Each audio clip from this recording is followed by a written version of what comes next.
The investment industry has a problem.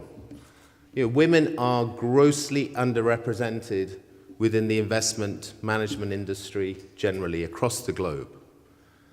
If you look at other professions, medics or law, roughly there is a 50-50 split as far as memberships of global organizations, associations.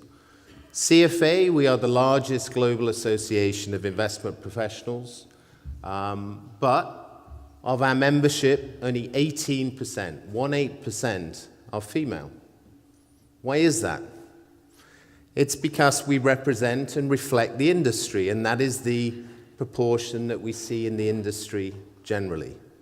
And that creates a fundamental problem that we have to address. And it's in two ways. What is that? Why is that such a fundamental problem? It's because the investors of tomorrow increasingly are female. We have to accept, reflect, and take advantage of that opportunity. But more importantly, it means that firms are mismanaging their businesses. If you do not have gender diversity, cognitive diversity, all the studies say that you are worse performing than other companies that do have that. So whether it's because your client base is changing or because your performance as a firm is changing, this is a key issue, I think, going forwards that people need to get a grip of. And there are, I would say there are three ways in which that can happen. First of all is awareness. And this conference is awareness personified. It's just gathering to talk about this issue starts to change the issue. So awareness is absolutely fundamental. But then we have to act. Action is the second thing. We have to do something about it. Once we've got awareness, once we've got conversation, communication, it's about acting. And then thirdly, and this is the real challenge, it's attitudes. How do you start to change attitudes? Without a fundamental change in attitudes, then any change that we put into place is unlikely to carry forwards. So those are the three things that I like to define the problem as.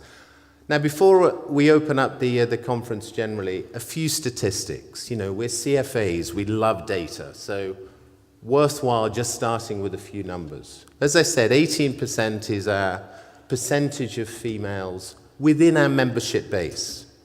Now, the good news is that that is starting to change because the candidate profile is around 37%. So of new candidates taking the CFA exam, around 30% are female. Of level 1 candidates, that goes up even further, 43%. So that pipeline is starting to change. So female candidates are now in excess, in terms of the growth rates, than male candidates. But, and here's a word of caution for Ukraine, for developed markets, CEE. If you look at China, new level 1 candidates in China, 57% are female. They have found a way, or the way that they encourage, or the demographics of that country are driving a much greater use and involvement of women. So that is going to be the challenge that all firms across the globe are going to have to face up to and really embrace, because without that, you will be overtaken. Asia Pacific, the rise in terms of female participation is enormous, and that balance, when you think about the outcomes for businesses and where the investor base sets them up extremely well. So we need to respond to that. And the CFA, we can do a lot to help in that process. There's a lot we do on research. There's a lot we do on credentials. One of the key ways in which we can help females get access to an industry is by offering credentials that enable them to compare themselves to their male counterparts. So we will continue to do our bit. We are looking for partners in this process.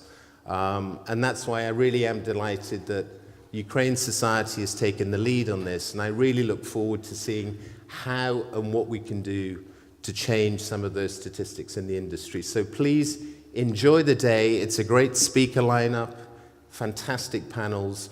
Please make the most of it, and I look forward to coming back in years to come and seeing the impact and positive benefit of that. So enjoy the day. Thank you very much.